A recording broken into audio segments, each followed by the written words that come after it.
Illinois rallies late in the Jimmy V Classic to beat number 2 Texas. Hello, everyone. Welcome to Slasher U. I'm your host, Christian Rao, here with my co-host, Steve Feck, and we're going to break down the surprising win, 85-78 in overtime, Illinois taking the Longhorns down. Steve, this was a fantastic game. It was really just thanks to a late rally by Illinois here.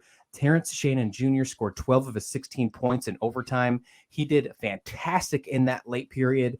This team is one of those teams that we are going to be paying attention to come late March, maybe into that first week of April, Steve.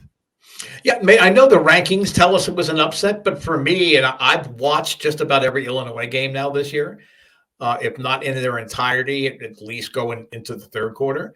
Um, I think Illinois is going to make a lot of noise come tournament time. And it's kind of ironic that it was part of the Jimmy V Classic because that whole never give up, slogan that the V Foundation has.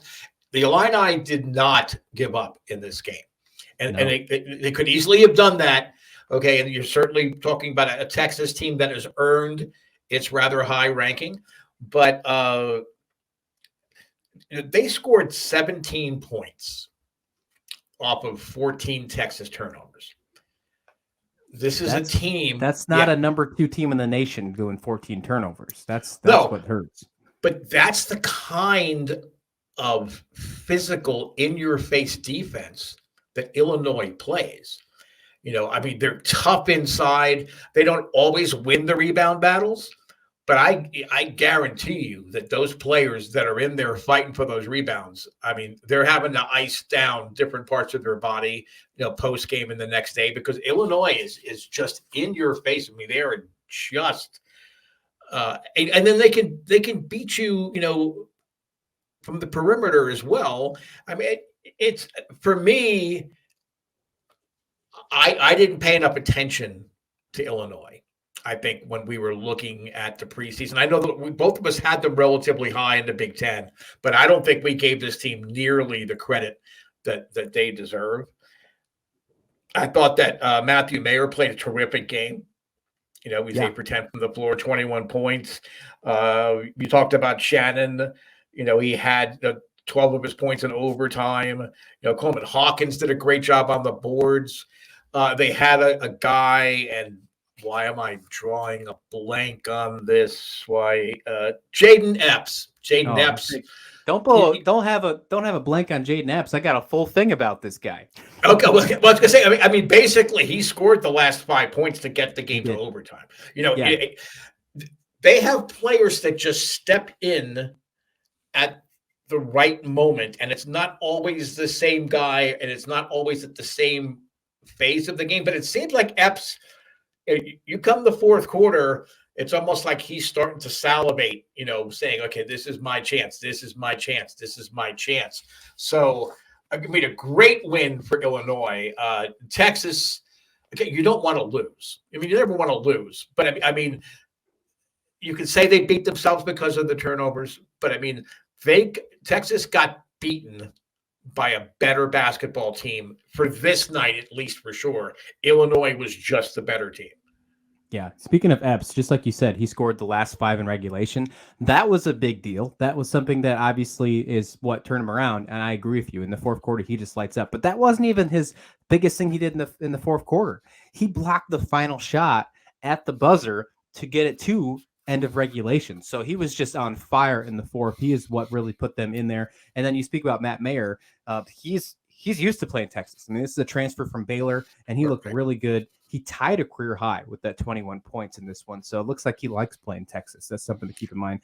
Shannon's a really good player. And what I saw from this game, and I agree with you, even though the numbers say that this is a game that is considered an upset, I think we're going to look back at this game later on in the year when we get to late February, March, and this is not going to be an upset. This is going to be a game that should have happened because of what we are going to see the final results and final records of both these teams. But I love the chemistry we're seeing from this Illinois team with the Epps, with Shannon, with Mayer, and in general. There's a nice quote out by Shannon that says, "I was telling my teammates a way to keep us in it. They were just great. I just kept telling them and praising them, man, good job. You're keeping us in it. You're all playing great. I got you, and I'm going to come through for you eventually. Stuff like that is exactly what you need when you're playing in big time moment games. And we saw it on full display. Now, it took them overtime to beat them. This is a Texas team that beat Gonzaga. This is a Texas team that beat Creighton. This is a good Texas team. Don't get me wrong. This is their first loss of the season. I don't want to take anything away from this Longhorn team, but this Illinois team is special. And I think we just starting to see what's really on display for this squad, Steve. Yeah, and before I touch on something with Texas, Illinois had 12 blocks. I'm glad you brought up the Epps, block at the end. They've blocked 7 or more shots in each of their last 3 games. So again, that's that in-your-face physical kind of defensive effort they give night in, night out. It doesn't matter whether it's an in-state rival where they're going to probably blow them out, or whether it's a game against a nationally ranked team like Texas. Timmy Allen had himself a sweet little game as well. I mean, he really did. Yep. He had 21 points, 8 assists, 7 rebounds. Texas is another team that it seems like there's a different hero every night. And that's good. That shows that you have length and depth, to your roster when a different guy can get it done every night. But I didn't want to get through this. We've been gushing about Illinois. And we've talked about Texas before, especially when they beat Gonzaga. We were just so in awe of the effort that they gave out against Gonzaga. But Illinois earned the extra airtime we gave them here tonight in this particular game. Texas isn't going away. They're not going to curl up like an armadillo and say, "Oh, don't hurt us anymore." They're going to be heard from all season long. I'm really glad I got to watch this game after the fact. I mean, unfortunately, sometimes there are games being played and we're recording or we're doing something live, so we don't really get a chance to get into the action. But this was a game I'm glad we had the ability to go back and watch, because it was just a fantastic basketball game. Yeah, 2 things that need to be cleaned up in Texas before we wrap this up is that obviously the turnovers, and we discussed that earlier. Turnovers definitely need to be cleaned up before they get to Big 12 play and before they finish their non-conference out. And then also, we talked about Timmy Allen and Tyrese Hunter also added 10 points to this one. But both those players were really all the offensive production for the Longhorns in this one. That was the little offense they had.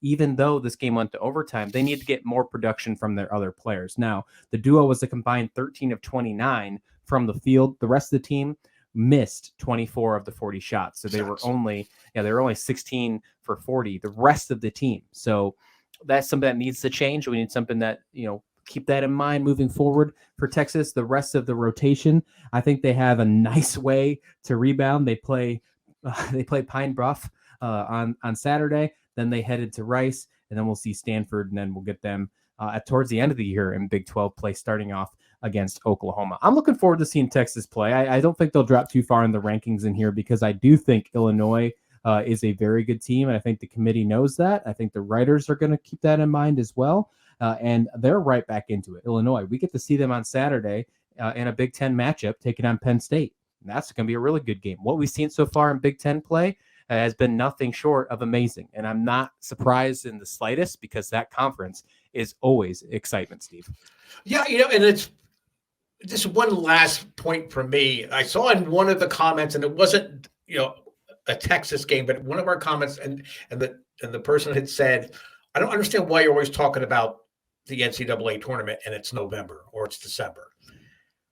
This is the kind of loss that if for some reason you end up on the bubble, and I don't see Texas as a bubble team, but let's say they were on the bubble. The committee's going to look at that and say, they beat Gonzaga and they lost a tough one in overtime to Illinois. So when we're talking about these non-conference games and how one team really stood out from the other, or maybe lost a tough one, this is why we talk about this and tie it into the tournament, because what is happening now for a lot of the better teams in the country, it's important for them to have quality losses. If there's such a thing, I know that sounds really stupid to call it a quality loss, but sometimes your opponent's just better than you on that given night, and all you can do is tip your hat and say, okay, we go get them. We'll get them next time. So that's why if you're also out there wondering as you watch this one, why are we talking about the tournament? But we're talking about a Texas-Illinois non-conference game. That's why. I mean, when you have teams like this face off against each other early, even a loss can help you as far as your seeding when it comes to tournament time. Keep in mind, we're always thinking about the tournament. Every time a college basketball player, every time a college team is playing, you're immediately thinking, can this team win the whole damn thing? So appreciate your comment, but I'm always thinking about that March Madness. So, and I am not afraid to say that one bit whatsoever. Let us know in the comment description below your thought about this Illinois team and your thoughts about the Longhorns as well moving forward after they receive their first loss. Hit like and subscribe while you're there. And thanks for watching SlasherU.